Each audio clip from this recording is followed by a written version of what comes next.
Hi, I'm Eric Kuennen, President North America at UpGrad. In my role, I oversee university partnerships with UpGrad, and I'm also keen about workforce development. As companies become more tech savvy, it is essential to continuously upskill personnel to close any gaps between their skill sets and what the company needs.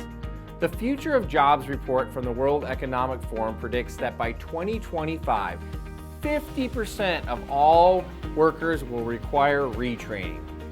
It is not easy to find time for upskilling with a full-time job. However, there are many ways to make it happen.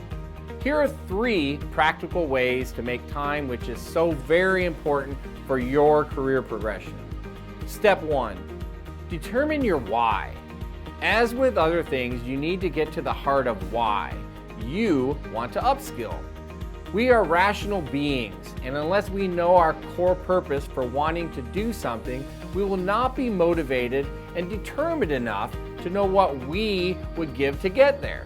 So start with framing these concretely in your mind in order to obtain the right conviction for upskilling.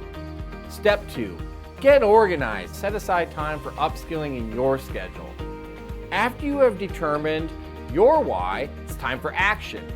To make this time available to you, you will need to be better organized, budgeting time for upskilling and learn to say no to time wasters during the day.